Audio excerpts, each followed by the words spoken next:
Hello বন্ধুরা, দেখো অনেক দিন পরে এলাম রান্না নিয়ে তোমাদের কাছে। শীতের রাত, ঠান্ডা ঠান্ডা, প্রচণ্ড ঠান্ডা।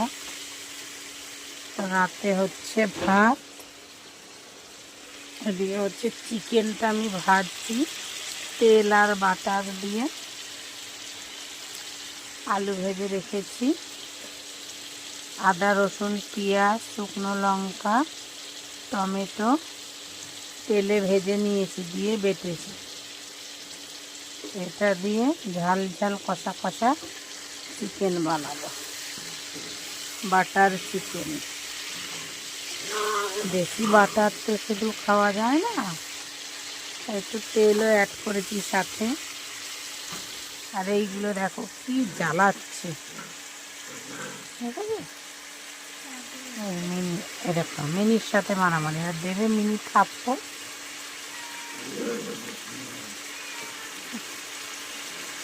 এই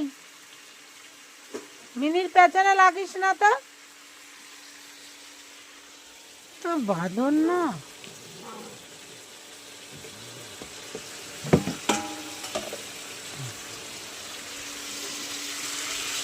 ভাজা ভাজা হয়ে গেছে, এতে গেছে, এটা দিচ্ছি।